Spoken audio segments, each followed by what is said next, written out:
Baruch atah Adonai Eloheinu, melech haolam, asher kiddushanu b'mitzvotav, mitzivanu la'asok b'divrei Torah, la'asok b'divrei Torah, la'asok b'divrei Torah, la'asok b'divrei Torah, la'asok b'divrei Torah. So what these, first of all, let's make sure we give charity. So that, and then someone will take this money at the end of the night or after a couple of weeks, does not go to the temple, it needs to go to the groups. So what we're going to do in these classes is not what we've done in Judaism 101, and it's not what we do in a Saturday morning. We have Saturday morning services, right, Orlando? Yeah. 10 a.m.? 10 a.m. 11 a.m.? 11:15? 1:15 is 15. 10 a.m. to 6 p.m. But much of Judaism's depths are hidden in plain sight. Right there, you just don't pay attention to them. And if you don't, hello. And so pass the charity box around. We always give charity after a week or two. Someone will take it and give it to somebody on the street or wherever you want. So I'll just go ahead and pass that around.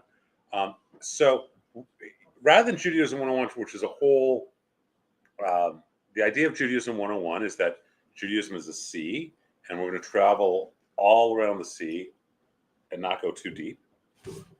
What we're going to do is still travel around the sea and pick different things that are hidden in plain sight. Does that make sense? So the idea is, and these notebooks are for you to take and use for class, or you can do here. Because we do all this Jewish stuff, and we don't know why we do it, and we don't know what we're doing, right? But we do it because we're told to do it. Because some, old rabbi said you should do it, or somebody said you should do it, and we don't know why. And some of what we do is absolute garbage. Okay, it's absolute garbage. As an example, we pick up habits that are Catholic habits. We do things that actually are not Jewish because it's become a custom. So it's the story of we often tell the young woman, she converts to Judaism, she gets married, and right in the first week, she makes the chicken soup. You guys have heard this? No. Yeah. Some of you. So make the chicken soup. She says to her husband, so how is it? He goes, it's great, but you take out the back quarter of the chicken. She goes, why would I do that? He goes, oh, my mom did. So she goes to her mother-in-law. Do you take out the back quarter of the chicken? Yes. Why? I don't know. My mom did. So they go to grandma. Grandma, when you make chicken soup, did you take out the back quarter of the chicken? Of course I did. Why? I don't know. My mom did. So they go to Granny. Granny's 97. She's got 4'10" with 7 inches of hair, right? And they say, Granny, is it true when you made chicken soup you took out the back quarter of the chicken? And Granny says, yeah, I think I did. And they say, well, why? She goes, well, we had a small pot. It didn't fit a whole chicken. So much of Judaism is like that. It has nothing to do with Judaism. Okay? So we can ignore that stuff. But a lot of Judaism is hidden in plain sight. So I say this all the time. There's a chair here. No one wants to be. And remember, give some charity that doesn't go to the temple. Someone will take it at the end of the night and give it to a homeless person or whatever charity you want. Hey, brother, all right. And so, I talk all this time, right? The Kaddish is in a form of grammar. It's not in Hebrew. It's in Aramaic. If you hadn't heard that, you probably didn't know. Wait, do they take Target gift cards? Of course. Take everything. Shoes in there, anything. So, if you didn't know that, you didn't know it was in Aramaic. If you didn't know the grammar, which most people don't, because who really knows Hebrew grammar, other than those of us who do? If you don't know the grammar, you don't realize it's in a form of conjugation that is self-reflexive, and that literally what the Kaddish is saying is that the Shemei Rabbah, the name of God, the great name, Yit Gadal, has made itself bigger. Yit Kadash, it has made itself more holy. The idea is that God is expanding, and God makes God's self expand. We say it after we study because the studying makes God happy, makes God expand. We say it during the prayer service that our prayers make a difference. We say it when someone dies. the idea that they made God more godly. Okay? That's right there in plain sight. And that's a theological statement, isn't it? That we recognize God as infinite and growing. And that we have an effect on God. But if you didn't learn that, you just said Kaddish because someone said say Kaddish. Right? And so this series of classes will be about, rather than going on the sea of Talmud at the top, kind of looking at different things that are right in plain view. And the question is, well, why do we do it? Okay, so I will use an example that we talked about in Judaism 101. There are 3 types of animals. Why are some animals kosher and some not? Because if you examine the animals, they are either scavengers, predators, or grazers. And you will find that all of the kosher animals are grazers, and all the others are predators or scavengers. And it's an ethical statement. You are what you eat, and which means I'm a cookie right now. It does not mean you can call me Cookie Baby. You're a cookie too. So the idea is that we don't want to be a scavenger or a predator. We want to be grazers, work as a community, and receive. If you don't know that, you think it's about health, which has nothing to do with it. Or you think it's about cleanliness. There's no more clean animal than a raccoon. There's no more dirty animal than a chicken. But a raccoon is not kosher. A chicken is. So we're going to kind of look at these different things and see why. Those What would be about 2 an examples. ostrich? I think an ostrich would be I kosher. think it's kosher. I think it's Bird. kosher. Yeah. I think so. It's not a predatory bird. It's not a predatory. It needs, Yeah, I don't know why it wouldn't be. All right. So to start this, though, I want to go over a couple of things that you're going to see patterns of, so that when you see or you hear something, it immediately starts triggering a relationship. Okay? The first is Shmo. It literally means his name. Okay? Shem means name, Shmo means his name. Not like you're a Shmo, but Shmo. Shmo is the idea that when we say in a prayer, we're saying something with God's name, which is Yud, Hey, Vav, and Hey, the 4-letter name. That's when someone says Shmo, they're referring to that name. Okay? You're going to hear a lot of times, Baruch Hu Uvaruk Shemo, right? Baruch Hu, blessed is he, Uvaruk, who is blessed, and who blesses, Shemo, his name. Okay? You're going to hear those kind of things. That's something to be aware of. But there's something called gematria. Gematria is the numerical value of things, and so I want you to be aware of a couple of things. Did we find that handout, Orlando, or no? We didn't find that chart? Okay. I know it's in here somewhere. Okay. 10. 10 are the commandments, right? Which also relates to the 10 plagues, the 10 utterances. 10 times God speaks when creating the world. Okay. But 10 is the number of the Sfirot. So what are Sfirot? Sfirot are the energy centers. I'll find the chart and we'll have it for next week. That there are 7 in our body and 3 outside of our body. Okay? And it comes from Sefer Yetzirah. And that we are a material composition of those 10 energy centers. So, first rule, you never get to laugh at my art. Oh. You can chuckle, you can guffaw, you can chortle. Okay, but never laugh because it's very embarrassing. Okay, so here is a guy smoking his little cigar. And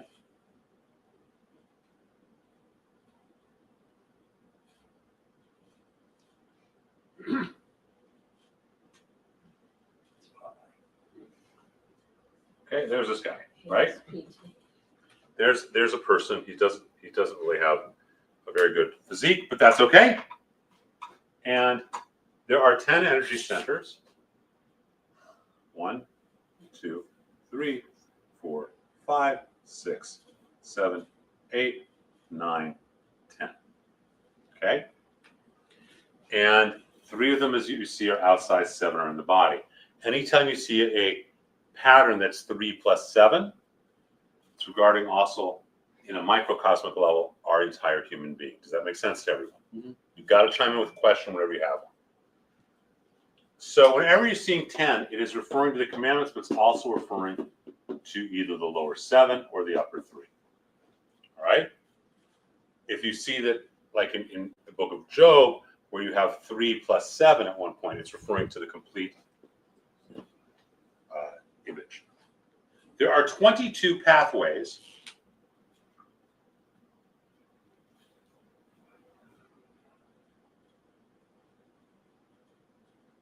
There are 22 pathways to connect these 10 energy centers. 1, 2, 3, 4, 5, 6, 7, 8, 9, 10, 11, 12, 13, 14, 15, 16, 17, 18, 19, 20, who am I missing? 21, 22. Okay? Anytime you see the number 22, it's referring to anything that adds up to 22. It's referring to the pathways that are the journey spaces, as opposed to the points. It's referring to the connecting places. Everyone make sense to that? Yes or no? Okay. Anytime you see 26 or 13, 13 is the number of love, because the word ahava, which means love, actually in Hebrew, it's aleph, hey, that, sometimes we'll write it nicely. It's aleph, hey, that, hey, is 1 plus 5 plus 2 plus 5. 13 is the number of love. Ahava means love. Anytime you see 26, it's referring to God's name. The God's personal name of Yud, Hey, Vav, and Hey. Because again, Yud is 10, Hey is 5, Vav is 6, and Hey is 5. Plus, 13 plus 13 equals 26. When you can experience love, God's love for you, and your love for God, then you understand what God's name is. Who did I lose? No one? I'm trying to just connect the dots 22 times. It's all right. You can connect. I know, I counted as you did it. 1, 2, 3, 4, 5, 6. So there's 22 pathways. And Oh, wait, I see what I did wrong. now, let me ask you another question. Whenever you see 22, what are the pathways? What are the 22 of? Does anyone know in Judaism? Letters. 22 letters, exactly. So each of these 22 letters is attributed to a different, 22 pathways is attributed to a different letter. And depending on which sage you ask over the centuries, depends on what they believe which letter goes to which pathway. Okay? But this all comes from Sefer Yetzirah, which is attributed to Father Abraham, and we know it's at least 2,100 years old. But it's supposedly comes from Abraham. All right. So everyone got that in a concept. Okay? So let's look at something. Let's look at the most basic, simple thing. Prayer. Okay? What is the formula for prayer? What do you say for prayer? How do you say prayer in Hebrew? Baruch. Let's write it out. Can I erase this stuff? Yes? Can I erase this? Yes. All right. Ron's now yelling at me from Idaho. I didn't write it down yet, Rabbi. What are you doing? And then he's saying, silly Rabbi. Okay. So let's look at a couple of things. Let's look at the most basic formula we have. Baruch atah Adonai Eloheinu melech ha'olam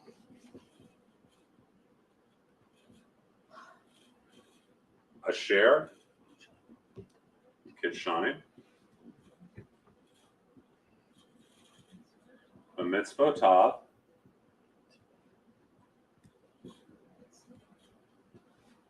v'tzivanim. Okay. So this is the most basic prayer, right? Mhm. What does it mean? Baruch, blessed, atah are you, Adonai, God's name. Eloheinu, our God, Melech, the ruler, the king, ha'olam, meaning both hidden and of the universe. Asher, that, Kiddushanu, that has sanctified us, b'mitzvotav, with your commandments, v'tzivanu, and commanded us, fill in the blank. right? Right. That is one basic form of prayer. If you were saying, now what's the other basic form of prayer? Does anyone know? It's just Baruch Atah Adonai Eloheinu melech haolam. Okay? So there's two types of prayers in this formula. There are two formulas. Okay? If it is a commandment, that a prayer that revolves around something that is commanded for us to do in the Torah, then it's the formula Baruch Atah Adonai Eloheinu melech haolam asher kirishanu b'mitzvotav v'tzivanu. Blessed are you, O Lord our God, will the universe who sanctified us with the commandments and commanded us to. If it is a prayer that was identified by the rabbis, by Chazal, which means the sages of old, right? That they identify we should pray, then it just has the first Baruch Atah Adonai Eloheinu melech haolam. Okay? Blessing over bread. Someone say it. Rabbinic or biblical? Rabbinic. Lighting Sabbath candles. No. Asher Kirishon B'Sotav Etzivanu Lahadlik Ner Shel. Right? Okay. So that's I'm going to say this. So, but it doesn't say in the Sabbath that you should light 2 candles in the Torah. Does it ever say that? No. So how is that biblical? The answer is because it says in one place that you shall remember the Sabbath. In one place it says you shall protect the Sabbath. Shamor v'zachor. So we light 2 candles, one for each of those 2 things. One candle is we're lighting it because this candle so that we remember the Sabbath. We're lighting this because we should protect the Sabbath. And because we're OCD as Jews and we want to make sure we don't miss something. They were lighting the candle with the right intention. And the candle is about that we should remember or protect, and that's why we have 2. So I'm going to use this example, which I've taught before on Hanukkah. The first blessing is Asher Kirishon B'Sotav V'Tzivan L'Hadlik Ner Shel Hanukkah, right? The second blessing is without Asher Kirishano, but Sha'asa Nisim Lavatenu. So first one is blessed are you, Lord our God, ruler of the universe, who sanctified with your commandments and commands to kindle the lights of Hanukkah. Second one is blessed are you, Lord our God, ruler of the universe, who did wondrous things for our ancestors in days of old at this season. What's Hanukkah about? The Maccabees. The Maccabees take place after the Bible, after the Torah, right? So, okay, the second blessing is for the Maccabees, but where's the first blessing? And the answer is that the first blessing, the reason it's a biblical commandment, is because Hanukkah is a double holiday, and it has nothing. One half of it is because Maccabees, the other half has nothing to do with the Maccabees at all. In chapter 50 of the book of Genesis, it says that our father Joseph ordains this week-long festival, this 8-day festival, in honor of his father as a memorial for his father for all time. What do we do when we remember someone? We light a candle. That's what I'm just learning this today. And I went to keep this for all those years and did all this stuff. Because I never knew. One of my favorite lines is, Rabbi, how come I've never heard that before? That's right. How come? But it's right there hidden in plain sight, isn't it? Yeah. Okay? That's the difference. That's why you have some prayers. Blessed are you, Lord our God, ruler of the universe, who brings forth bread from the earth, who created the fruit of the vine. Is Borei Pri Hagafen biblical or rabbinic? It's rabbinic, right? It's not biblical. You're not commanded. So, again, that's right there in plain sight. If you hear something that has a Sher Kedishanu, then it can always be traced back biblically. And if you don't know where, then it's an invitation to look, right? Because you just said it. It's right there in plain sight, isn't it? One is biblical, one is rabbinic. Okay, rabbinic makes sense. How could it be biblical when the Maccabees happened so much later? And in order to do that, you need to look at when Jacob dies, which is on the first day of Sukkot. They mourn him for 70 days. And then there's this 8-day festival, right? 1 day of travel and a week-long festival. 70 days after the first day of Sukkot is what is the 25th of Kislev, which is the first night of what we now call Hanukkah. So did the Maccabee revolution and did that miracle of the 8 days of oil actually happen on the same days as Jacob's memorial? Maybe. That would be very miraculous, even doubly miraculous. Maybe it happened in the same time period and our sages overlaid them together. But it's right there when you realize that in the calendar. Was it celebrated as before the Maccabees? Was it Absolutely, because it's ordained, it's forever. Gotcha. And if you look, he dies on the first on Erev Sukkot. He dies on the first night of Sukkot. That's when Jacob dies. Okay. He's born on Sukkot. He dies on Sukkot. And it says in chapter 50 that they bewailed him, mourned him for 70 days. 70 days later, from the first day of Sukkot, is the 25th of Kislev, which just happens to be what we call the first day of Hanukkah. Before it was called Hanukkah, it was called just the Day of Kislev. I wasn't around, right? At least I don't I remember. know, but you have the information. I don't remember. But it would have been observed, just like we observe a yard site for our patriarch, our grand. Okay? Right there in plain sight. And you just exactly pegged what Judaism is all about in terms of people think this is Judaism. Jews, I'm talking about Jews think this is Judaism, but in fact, there's something else going on entirely. And I believe if we don't explore and know what some of those things are and try and turn it over and learn, then why do these things? Because knowing that it's that Hanukkah, and the first night you have the third prayer, the Shacharyanu, because it's the first day we do it, right? By the night you have these two prayers. Why are we doing two prayers? Did anyone ever wonder why do you do two prayers on Hanukkah? Did that ever occur to anyone? Just always did. It's like chicken. We always do. Yeah, you always do it. But now you know why. It's a double. We're observing two things: one biblical, one that came long after the Bible. Okay.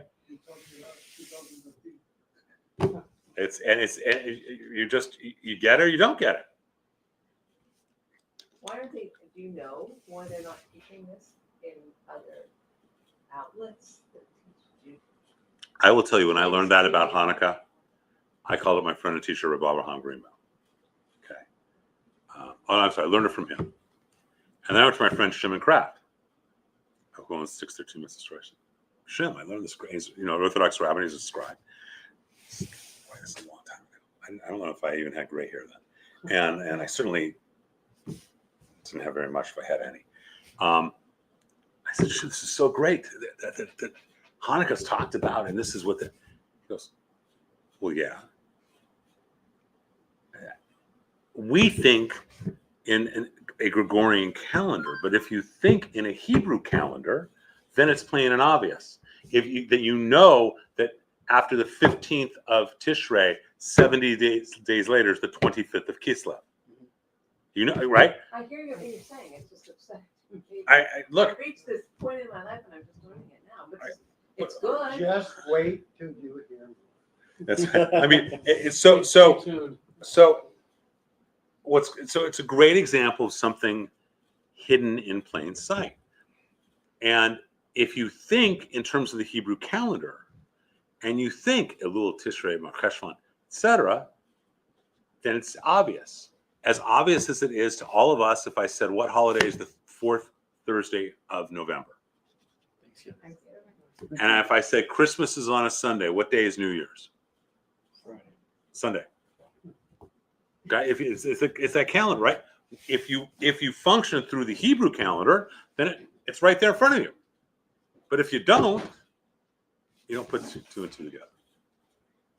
Are you frustrated? No, I'm worried. I'm not frustrated. I'm just it's Well, then it's kind of bizarre to me that wherever it was that I was in my life as Thank you. Jewish person taking classes, I never looked. Thank you.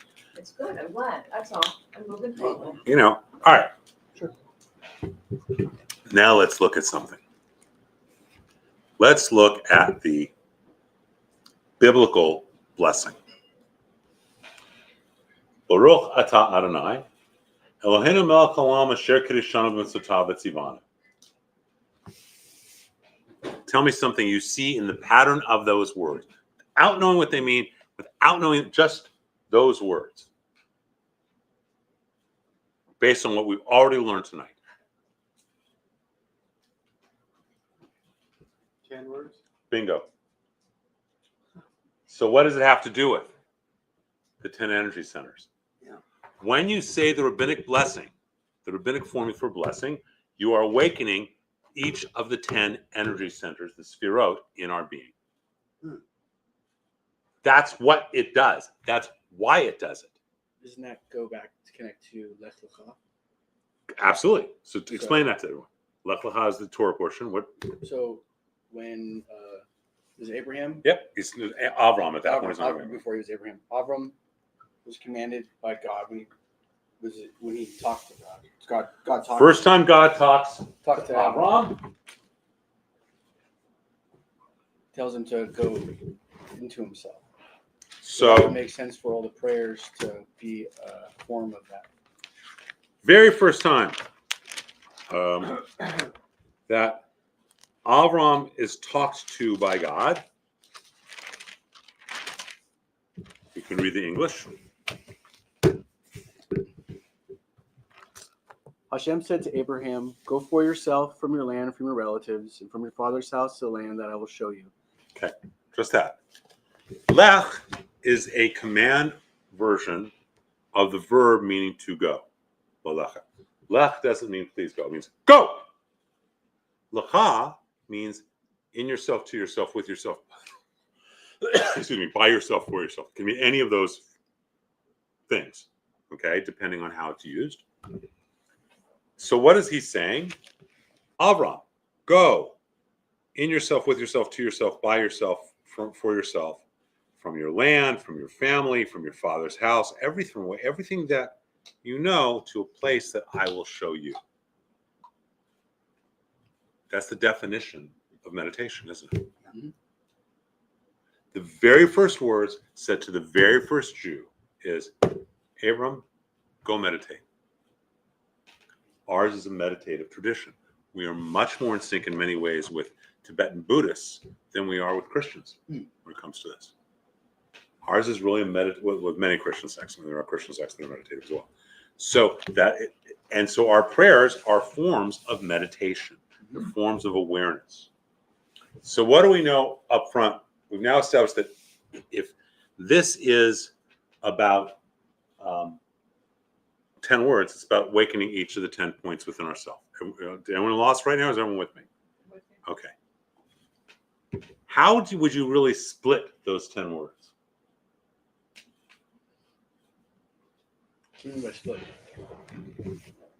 So if I had to make a split, The top three and then the seven? top 3 and the 7. Huh. Right? Blessed are you, God's personal name.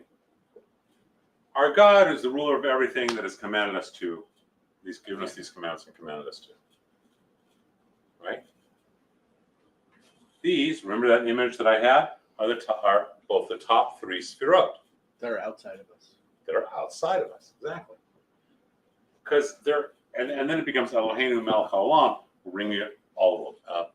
So it starts off with all this. all this, and then it goes into Goes in, and then what does that make the action then become? It's the manifestation of the awakening of all of our 10 energy centers. So, isn't that also connected, like, to the way for meditative breath? yes, we're going to get to that too. Okay. We're going to get to that with the Shema. Would you repeat the top three are So the top 3 are these 3. Okay? outside? They're outside, they're supernal. Okay? They're more than just physical.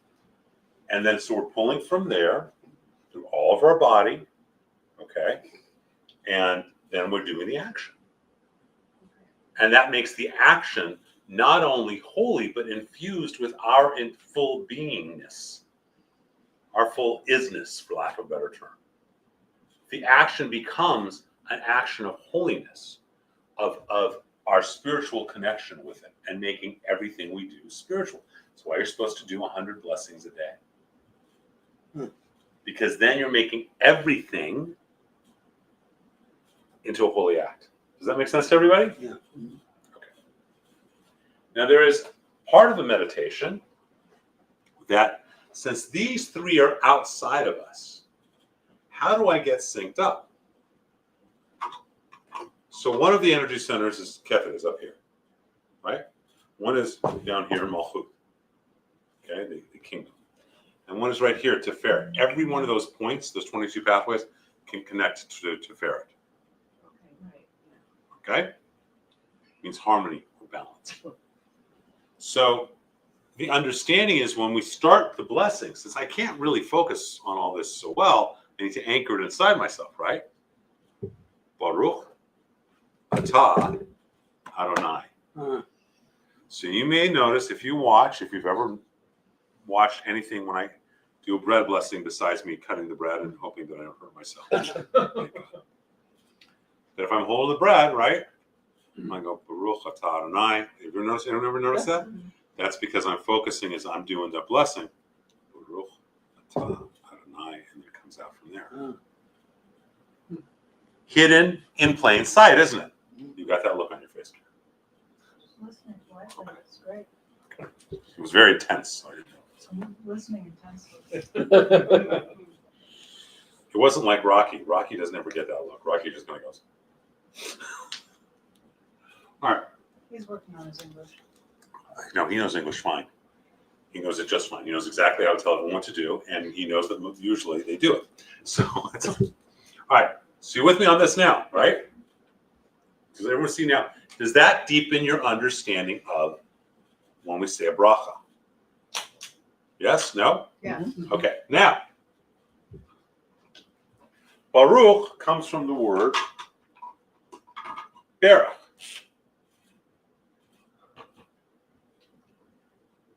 Okay? Which is the word for ani. Because if you want to receive a blessing, you must humble yourself. You must kneel. And that's true in any spiritual tradition, isn't it? Humble yourself. Many indigenous tribal people, in their ceremonies, they have to crawl into the sweat lodge. They have to crawl under an arch with the matachinas. They have to humble themselves, right? To receive blessing. Otherwise you can't get blessed, can you? I don't care how tall your son is. I don't care if he's that much taller than you. If he doesn't lower himself and humble himself, not going to get blessed. Arrogance prevents us from getting blessed by God in the same way. So we humble ourselves. Everyone with us so far? All right, is that interesting so far? Yes. Does that change blessing? Yes. Mishaberach have anything to do with? All the same thing. Mishaberach literally means It's not just one word by itself. it's Mishaberach, who that blessed. So in other words, Mishaberach literally is, may the one who blessed our ancestors bless this one with you. Because you made a promise to our ancestors. Okay. If I asked you, besides this blessing formula, which is used so often and in so many ways, to tell me one other piece of liturgy or of prayer, what would you probably say? Shema. What is the Shema? Shema Yisrael. Let's write that here. Shema Yisrael. Hashem, maybe the name because it's the four-letter name. Eloheinu. Hashem. Echad.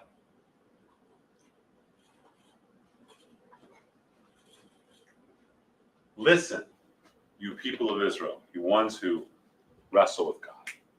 Hashem, it's the personal name of God. Eloheinu, our God, the great version of God. So we can experience God immanently or transcendently, right? So the immanent form of God, transcendent form of God, these are one and the same. These are one God. So God you feel in your side when you're holding your baby, and the God you feel when you see a sunset, same thing. Right? That's simple enough, right? Except there's a problem. Shema Yisrael is to the people of Israel. Right? Your name is not the people of Israel. Your name, your name is Daniel? It's actually Israel. It's China. Okay, so That's beside the point. but that's your personal name. Yes. Okay? And your Hebrew name? So when God says this to all of Israel, he's saying Shema Yisrael. When God says this, because remember, this comes from God, right? When God says to you, whispers to you, and he wants to say, hey, listen, John. The immanent God, the transcendent God, these are one and the same, and I want you to know that, experience that. He doesn't say Shema Yisrael, he says Shema Chaya, right? Okay. So,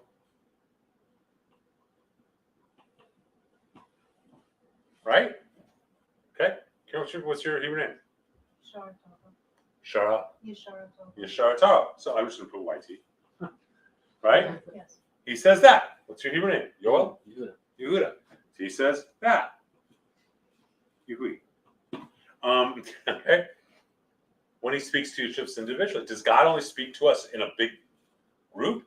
Or does God speak to us individually? The whole point is to listen as an individual. What's your Hebrew name, Warren? Asher. Okay. Saying Asher, right? Okay. So that's the first challenge.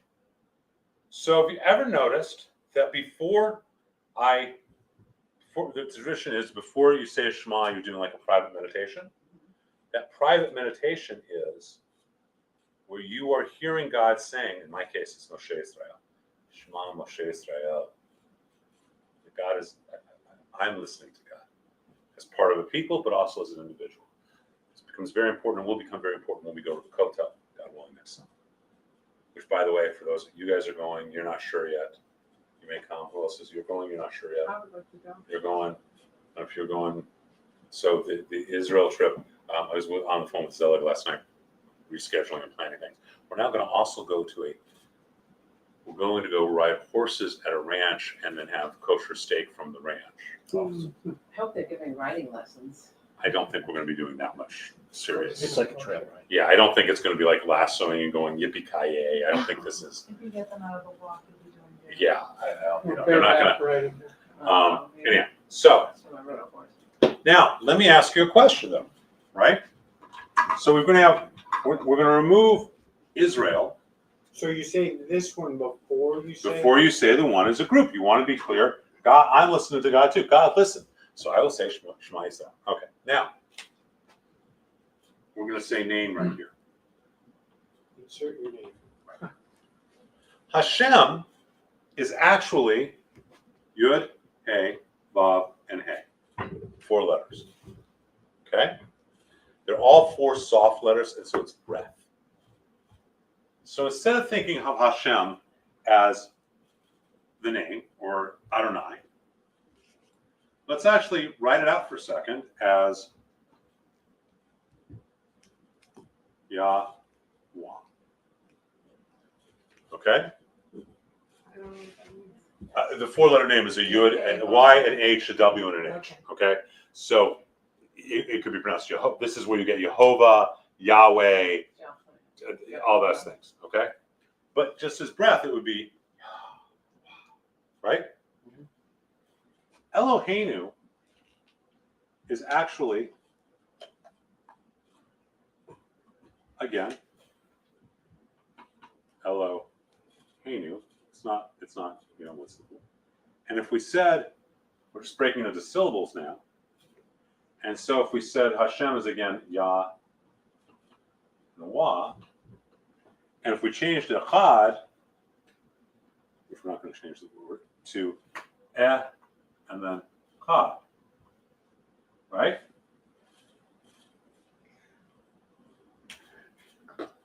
How many components are there? 10. 10? Okay. Oh, another thing, by the way, anytime the number is 5, it has to do with the hand of God. Okay? Literally the hand of God, the Hamsa. So, the Shema itself is a personal meditation, hidden in plain sight. Let's use green. So I've got me all these funny colors.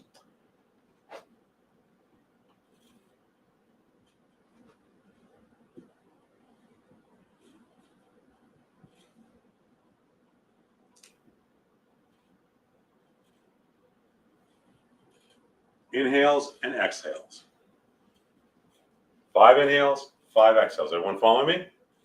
Why do you have this smirk on your face? Oh, I thought it was E-I-E-I-O. I'll let her off. right?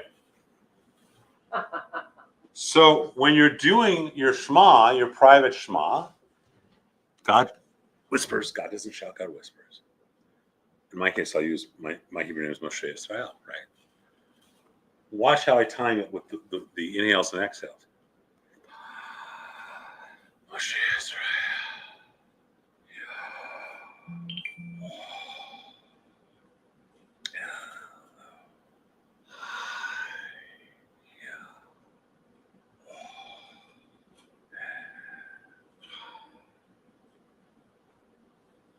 I forgot to change something. Forgive me. I knew there was another change I didn't make. Eloheinu means our God. If it's just my personal prayer, should it be my God? It should be mine, right? Not our, which is Elo High. Elo means my God. Elo Nishma Shnakatapi Tehorai. Hidden in plain sight, a meditation each of us to do as individuals, as a form of meditation repetitively, as a form of preparation for prayer, as a form of preparation for saying the Shema or anything else. All through breath. Remember, the word for breath is the same as the word for spirit. Okay? Ruach, which means spirit, neshama, which means spirit, nefesh, which means spirit, are also all words for breath, for wind.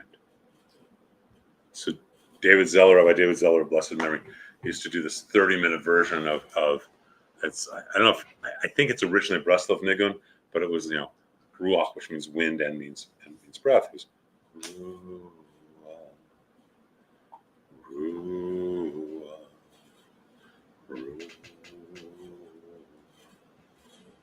Ya da da da da da da da da da da da da da da. Ya da da da da da da da. Ya da da da da da da. Okay, you used to do that beautiful meditation and chant. So the Shema is actually a 5 plus 5 or 10 entity component. That's probably the best word. Meditative technique, isn't it?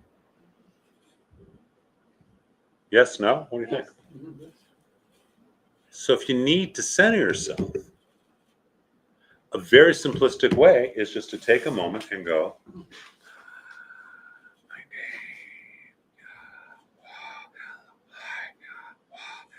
but to do it slowly.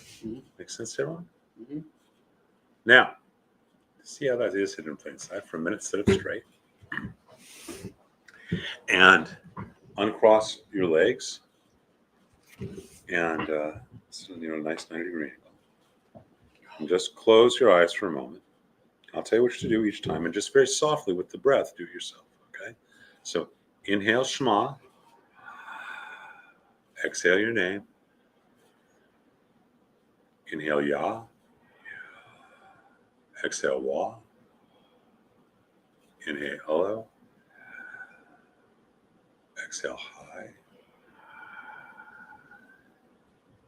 Inhale Yah. Exhale Wah. Inhale Ed. Exhale Chad. Just open your eyes without saying anything. Did that change your level of awareness? If you look straight ahead, is your peripheral vision larger?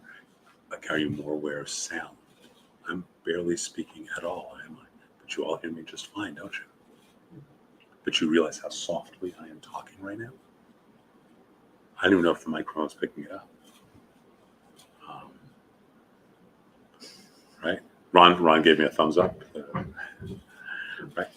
So, one Shema, your perception changed.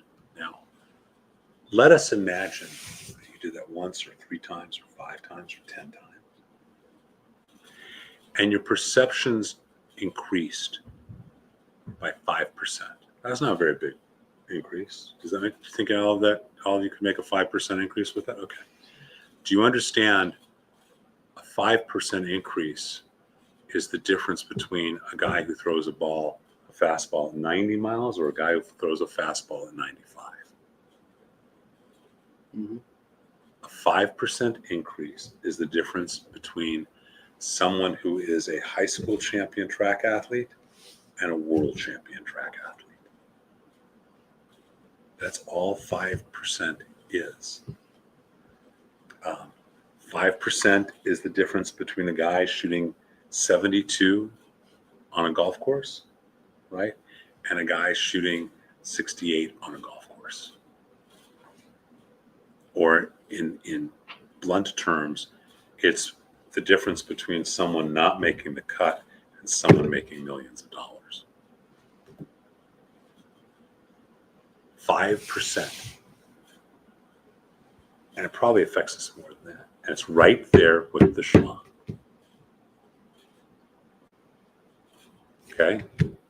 Thoughts, comments. It's a lot of information, isn't it? And we just went through a lot of information. Did that feel like a lot? I took a Jewish meditation class with Rabbi Omerman, Mhm.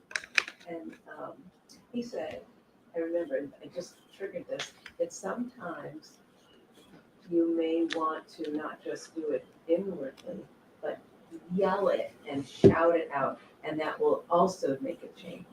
So let's go over that, and I think that might be a good way of understanding meditation. Okay.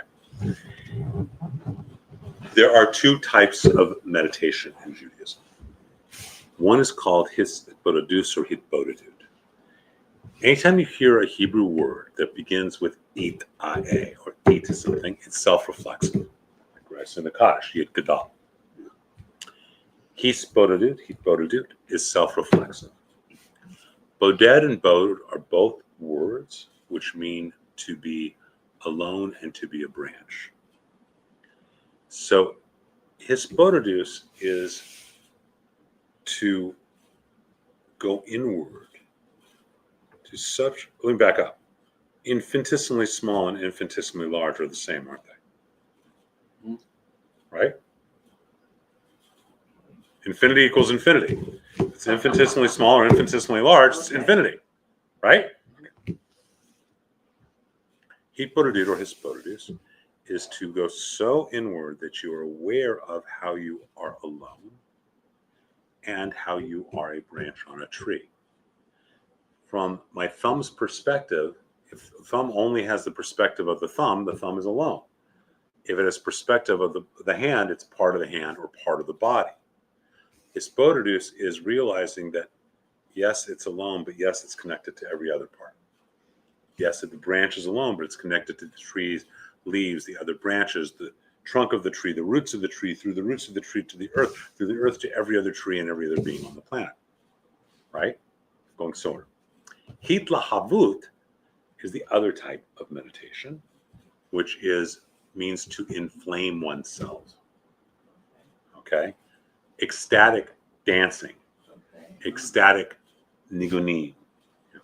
Right? Absolutely. Infinitesimally out there, infinitesimally in here are both. Infinity equals infinity. And both are, well, they're just reflections. They're both different pathways, different ways of getting the same thing. And there are times for both. And one of the problems that the Mitnagdid had with the Chassids when the Baal Shem Tov started the Hasidic movement is that they would often do hitlahavut. So before they'd even be prayed, they'd be dancing for 30 minutes until they got in an ecstatic place. And the other Jews were saying, we got no time for this. We got to daven. Right? As opposed to, that's a certainly valid way. So there's, and you find that true in all different traditions, that you will have both ecstatic, over the top, and you'll have internal. So who's ever been to the Western Wall on Shabbat? Besides me. Anyone else has been yet? No, Shabbat. Soon. On Shabbat, here's what happens. Everyone, I don't know what happens on the women's side, but on the men's side, there are all these different little groups doing their Shabbat services. And everybody, and you're just going from one group to another group or whatever it may be. Everyone's loving everybody. Everyone's jumping up and down. For me to dance with the soldiers, with the IDF soldiers with the machine guns on their backs, and to be dancing and jumping up and down is fabulous. I love it. It's God willing you will. It's an experience. Oh yeah, no, my kids get embarrassed by me, but it's just totally out there. Your job as a parent to embarrass children. I thought it was to be a role model, and that sometimes embarrasses them. But yes, and dancing with these soldiers, and you realize these guys are dancing at the wall with machine guns. They know that in an hour, they may literally be fighting for their lives, and so the passion, the joy, it's great. You know, but that is what one of the things that's happened in Judaism, American Judaism, is we don't do either. No. We don't go quiet and go inward, and we don't go, God forbid you get outward. Mm-hmm. God forbid, then you're like crazy. Yeah. The reason why we're like that is because of the Christian tradition. That's right. No, it's not Jewish.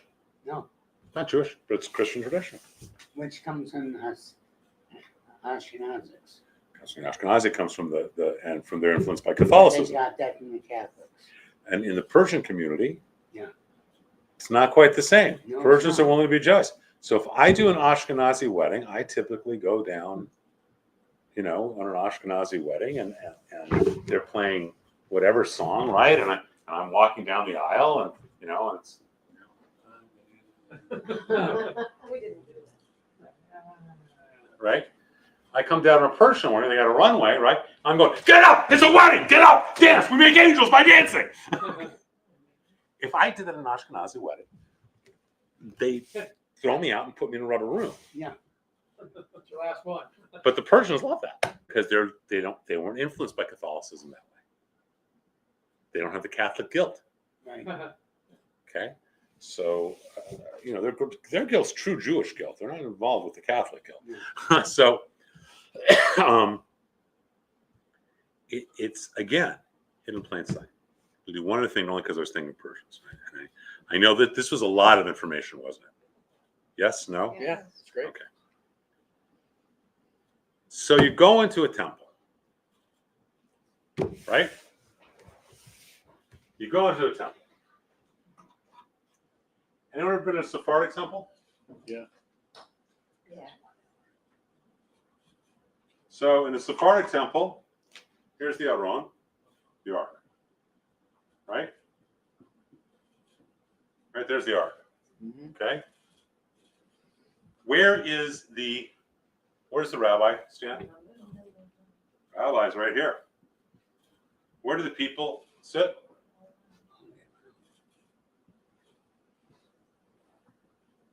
Why? What does it tell you about the theology? It's God's the important one, right? You go to a church. Where's the priest stand? In the front. People are here. How do you get to God? Through the priest. Through the priest. Through the priest. Okay? Radically different theological statements that are sitting there right the way it's set, isn't it? Mhm. Okay. You go to an Ashkenazi temple, most Ashkenazi temples. Where does the rabbi stand? In front. And the people are here. Yeah. Is that Jewish theology or is that Christian theology? Christian. But that's how it is, They isn't it? didn't copy from us, though, did they? No. That habit came from them. Well, how do we know that? Because the oldest contiguous community is the Persian community, right? In the 6th century before the Common Era, they go with the first destruction of the temple, first temple. They go from Jerusalem, they go from Israel to Babylon, and then some of them come back, but some stay in Babylon all the way till the 1970s. Okay, so when you see a Persian custom, it is typically much more authentic to our historical customs. No, this came from them. So I walk into a temple that was offering me a job. I'm assuming you heard me say this. I walked into the temple, and I was walking in ostensibly to talk about let's get into details of me being here. And I walked in and I said, you don't want me as your rabbi? I said, how do you know that? How do you even talk to us? I said, because your pulpit's right here. You are rabbi-centric. And the very first thing I'm going to do, the moment I take the job, is I'm going to move the rabbi's pulpit over here. And the cantor's over here. Because we're not the gateway to God. Right? That's the very first thing I'm going to do. And your members who've been members here for 30 years are going to call for my head. Because the first thing I do is I'm going to screw with your entire temple structure. Makes more sense. Of course it does. But that doesn't change the fact that they're used to, they're used to it here. Right? How are we structured? We never are blocking the ark, are we? No. Right? Because you shouldn't. I would do services the way a Sephardic was, except I know that it would flip out too many people. And you push things. So how do you make it work as, okay, I'm not going to be the gateway to God, but I need to be in front of people because that's what they're used to. Because for most of the people who come to, whether it's high holidays or Shabbat, if I stood in the middle and I was praying this way with my back to everyone, they'd think I was rude. Yeah. That's just reality. You're right. But you walk into pick the large temple in Los Angeles, and pretty much, where's the pulpit? Yeah, but I do know that a lot of them have the cantor and the rabbi on either side. They have done that more and more as cantors have gotten more power in the last 20 years. Oh, it's because of the cantor. Because the cantor's like, why should he be there and I'm not? Huh. Cantors are really pretty much very spoiled babies. Yeah. Divas. My grandpa. I like to hear singing too. I'm not even talking about, the old cantors. I'm talking about the cantors today are pretty. Old cantors used to know more, and cantors today are pretty much just spoiled. They wanted to be singers. They wanted to be on Broadway. And they couldn't get a job working as a professional musician, so they said, "Let's be a cantor." This is my. I don't know how many of you know Rabbi Arthur Gross Schaefer. His dear friend Arthur, his dear friend. I remember being in rabbinic school, and saying to my friend Arthur, I said, "Arthur, I don't get it.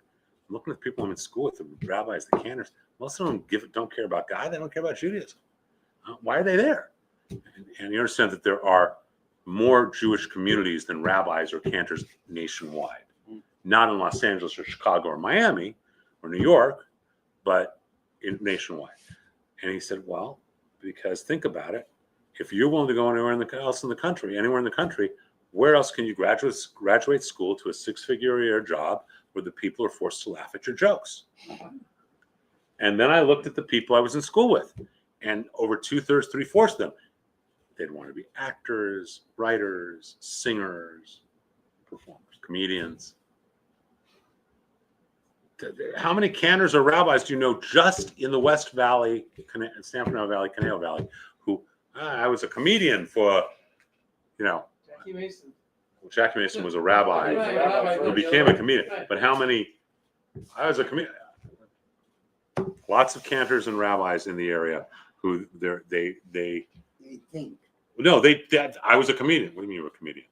Well, I was a stand-up comedian. Really? Where'd you work? Well, I didn't really work. I did impromptu nights. So you never made a living doing it? No. Okay, then you were a guy who was doing vocal masturbation. It's right. like, Exactly all right. right, this thing. You know what I'm thinking of right now. We're thinking of someone right now, right? Who a cantor who was always frustrated with not being enough, right? So that kind of changed to where the cantors sort of say we have to be at the same place as the rabbi, but typically that is where it was. Yes. There was a very famous cantor. I forgot his name, but he made records, and he was very popular in the 20s It's and Yassola 30s. Rosenblatt. I forgot his Was name. Rosenblatt? Rosenblatt? Yassola Rosenblatt. Right. I know what came. See, there are, but how many are today? Those are cantors who are cantors. Those are people they didn't have a desire to go be Broadway stars. Wow. Not that they couldn't be or they didn't become that way, but they were cantors. They were dedicated to Judaism. They weren't doing it for adulation. John Pierce was a a cantor, but he also was an opera singer. He was also an opera singer. But So on Yom Kippur, he became a cantor. Hal Yolson was a cantor, wasn't he, at one point? Yeah. So it's right there hidden in plain sight, isn't it? If you walk into a temple and the pulpit of either or both are in front of the ark, what does it tell you about the theology of the community? It's not good. I'm not saying it's good or bad. It's just they're saying they're like priests, that they are. Yeah. They are. I don't think it's good at all. I think it's counter. You go in and talk to a rabbi, not you. But, Did he just say I'm not a rabbi? Yes. Okay. but you know what I'm saying. I'm not gonna give you a smart reply. And you go to talk to them. And I've talked to quite a few. They think they're a priest. And I am a priest because I'm a Kohen. So I legitimately Oh, am a priest. But that in the Jewish law is different. and we don't. We're not the pathway. No, you're not. The exact opposite. We're the servant. Exactly right. You open the door. That's all We're the you we're the do. servant. Mark, you want to say? The position of the bima. Does that matter where it is? If it's in front, if it's between the people and the ark, what does it say about the community, about the values of the community? That's static in Toronto where I grew up. Rabbi was there, Cantor was there, bima was, we had 3,010. When you say the bema, you mean the ark or the Torah table? The Torah. Torah table. Torah table can be right in the middle because you're putting it's For for the Torah. it's for the Torah, You don't do services for right? You're not right? Okay, we do. Yeah. Yeah. Well, hell, we have the Torah table that's right there, right? It's just the Torah table is just a table for the ark. It's just the Torah. The point is that the rabbi shouldn't be the gateway to the Torah. Okay, you all know, you want to borrow the Torah, you borrow a Torah. Yeah. Period. You're responsible for it. You screw it up, or some God forbid, you're responsible for the money of it. But it's everybody's Torah. It's not the rabbi's Torah, right? Right. Little things like this say a tremendous amount about what the Jewish community is, what the prayer is, what they do, right?